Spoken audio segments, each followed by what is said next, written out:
TRS Telangana రాష్ట్ర సమితి తెలంగాణని తీసుకువచ్చిన రావటంలో ప్రత్యేక రాష్ట్రం కావడంలో ప్రధానమైన భూమికను పోషించిన పార్టీ ఉద్యమ పార్టీ. ఆ పార్టీ పేరుని కేసీఆర్ గారు మార్చేశారు భారసాగా. నేను జాతీయ నాయకుడిని అయిపోతాను అని చెప్పి మహారాష్ట్రలో ఆఫీసులు, పంజాబ్లో ఆఫీసులు, తమిళనాడులో ఇలా అన్ని చోట్ల ఆయన ఆఫీసులు పెట్టుకుంటా వెళ్ళిపోయారు. భారస పేరు కూడా తెలంగాణ అనే పదాన్ని తొలగించారు. ఆ తొలగించిన నేపథ్యంలో కల్వకుంట్ల కవిత గారు ఒక హింట్ కూడా ఇచ్చారు. తెలంగాణ రాష్ట్ర సమితి అనే పేరు ఖాళీగా ఉంది, ఎవరైనా తీసుకోవచ్చని.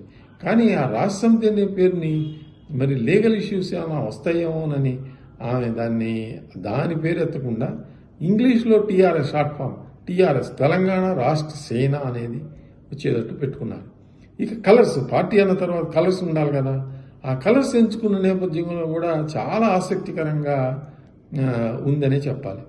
పసుపు ఎక్కడి నుంచి వీళ్ళందరూ కూడా స్త్రీలకు పసుపు అనేది చాలా, పసుపు రంగు అనేది చాలా ఇష్టమైంది. తను స్త్రీ కాబట్టి ఆ పసుపుని ఎంచుకుంది. రెండవది, తన తండ్రి కూడా తెలుగుదేశం పార్టీ నుంచి రావటం జరిగింది. తెలంగాణ నాయకుల్లో ఉన్న వాళ్ళందరూ కూడా ప్రస్తుతం అధికార కాంగ్రెస్లోనూ మరి భారసాలోనూ ఉన్న ప్రధానమైన నాయకులందరూ కూడా తెలుగుదేశం పార్టీ నుంచి వచ్చిన వాళ్ళే. అంటే ఆ పసుపు అనే దానికి ఒక అట్రాక్షన్ ఉంటుంది. ఇప్పుడు తెలంగాణలో తెలుగుదేశం వాదులందరూ కూడా ఎవరికి సపోర్ట్ చేయాలి ఏంటి అనే దిక్కుతోచని పరిస్థితిలో ఉన్నారు. మరి వాళ్ళకి ఒక రీహాబిలిటేషన్ రాజకీయ పక్షంగా ఇది ఉపయోగపడుతుందా అంటే ఇంట్రెస్ట్ పాలసీ కింద వాళ్ళలో కొంతమంది నాయకులు ఏమన్నా వస్తారా అనేది కూడా వేచి చూడాల్సింది. ఆ పసుపు అనే దాన్ని తెలంగాణలో పసుపు బోర్డు కూడా నిజామాబాద్ ఆమె కేంద్రంగా రాజకీయాలు చేశారు. అక్కడ ఓడిపోవడం జరిగింది ధనపూరి అరవింద్ గారి మీద. మరి ఆ పసుపు బోర్డు, ఆ పసుపు సెంటిమెంట్ ఉందా, ఇవన్నీ కలిపి ఉన్నాయా అనేది కూడా పరిశీలించాల్సిన అంశం.